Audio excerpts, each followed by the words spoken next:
झूठ कितना भी अच्छा हो, कितना भी सुंदर हो, कितना भी लुभावना हो, झूठ के साथ कितने ही तर्क क्यों न जुड़े हों, लेकिन एक दिन उसकी कलई खुल ही जाती है, एक दिन उसके आवरण समाप्ति हो जाते हैं। तर्क से झूठ थोड़े ही समय के लिए प्रमाणित किया जा सकता है कि सच है। आडंबर से झूठ सच जैसा लग सकता है, लेकिन सत्य होता नहीं। भरत के मन में सत्य था, भरत का राम प्रेम सच्चा था, भरत की प्रतीक्षा पक्की थी।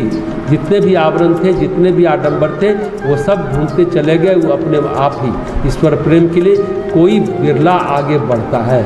इसलिए भगवान गीता में कहते हैं 7वें अध्याय के 3रे श्लोक में, हजारों में से कोई एक साधना के लिए यत्न करता है, उन हजारों में से कोई एक बिरला साधना पथ पर आगे बढ़ता है, सब नहीं बढ़ पाते। कहते हैं एक बार नारद जी ने भगवान से कहा, नारद जी गांव में गए, उन्होंने देखा कि सब लोग कीर्तन कर रहे हैं, मंदिर में पूजा कर रहे हैं, उपवास कर रहे हैं। भगवान के पास जाकर के बोले कि भाई आप बड़े निष्ठुर हो, भक्तगण आपकी तपस्या करते हैं, इतनी साधना कर रहे हैं, लेकिन आप किसी को दर्शन नहीं देते।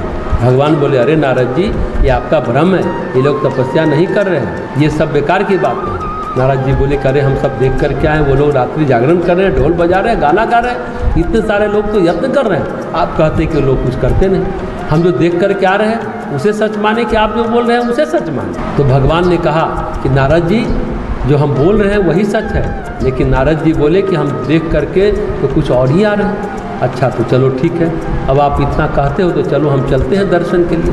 पहले आप पूछा कि वो लोग सचमुच में हमारा दर्शन करना चाहते हैं क्या। नारद जी ने पूछा कि आप लोग बताओ कि आप भगवान का सचमुच में दर्शन करना चाहते हैं। हाँ नारद जी, हम सालों साल से लगे हुए हैं, भगवान का कीर्तन कर रहे हैं, तो क्या दर्शन नहीं करना चाहते।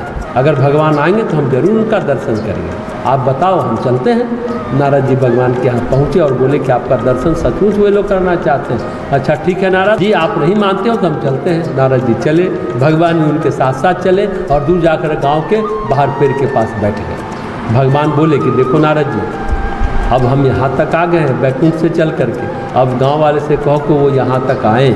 नारद जी बोले कि हाँ हाँ, ये तो बात ठीक है, आप बैकुंठ से चलकर यहाँ आ गए, गांव के बाहर जंगल में पेड़ के नीचे बैठे हैं, गांव वाले इतनी दूर तक तो आ ही जाएंगे। नारद जी गांव वाले से बोले, देखो हम भगवान को बैकुंठ से बन के एक पेड़ के पास ले आए, वो वहाँ बैठे हुए हैं, आप लोग वहाँ चलो, हम आपको दर्शन कराएंगे। आज आपकी तपस्या, आपका कीर्तन, आपकी भक्ति सफल हो गई। आज सारे गाँव के लोग चल दिए। थोड़ी दूर चलने के बाद लोगों ने देखा कि रुपया पैसा जेब में बिखरा पड़ा है। कुछ लोग सोचे कि भगवान तो मिल ही जाएंगे, रुपया पैसा पहले बटोर ले, और लोग बटोरने लग गए। नारद जी भी बोले कि तुम लोग क्या कर रहे हो, चलो। लोग बोले कि हम चलेंगे नारद जी, आप चिंता मत करो, थोड़ी दूर और आगे बढ़े तो सोना चांदी बिखरा हुआ।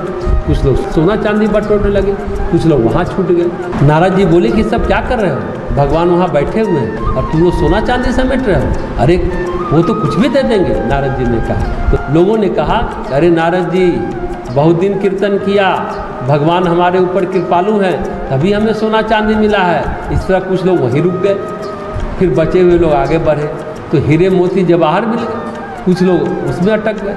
फिर भी कुछ लोग बोले कि नारद जी हम चलेंगे। लोग जिन्होंने छोड़ दिया वो फिर आगे बढ़े तो फिर खबर आई उनका छोटा बच्चा गांव में बीमार पड़ा है, बुरी तरह से बीमार पड़ा है, कब मर जाए कुछ ठिकाना नहीं।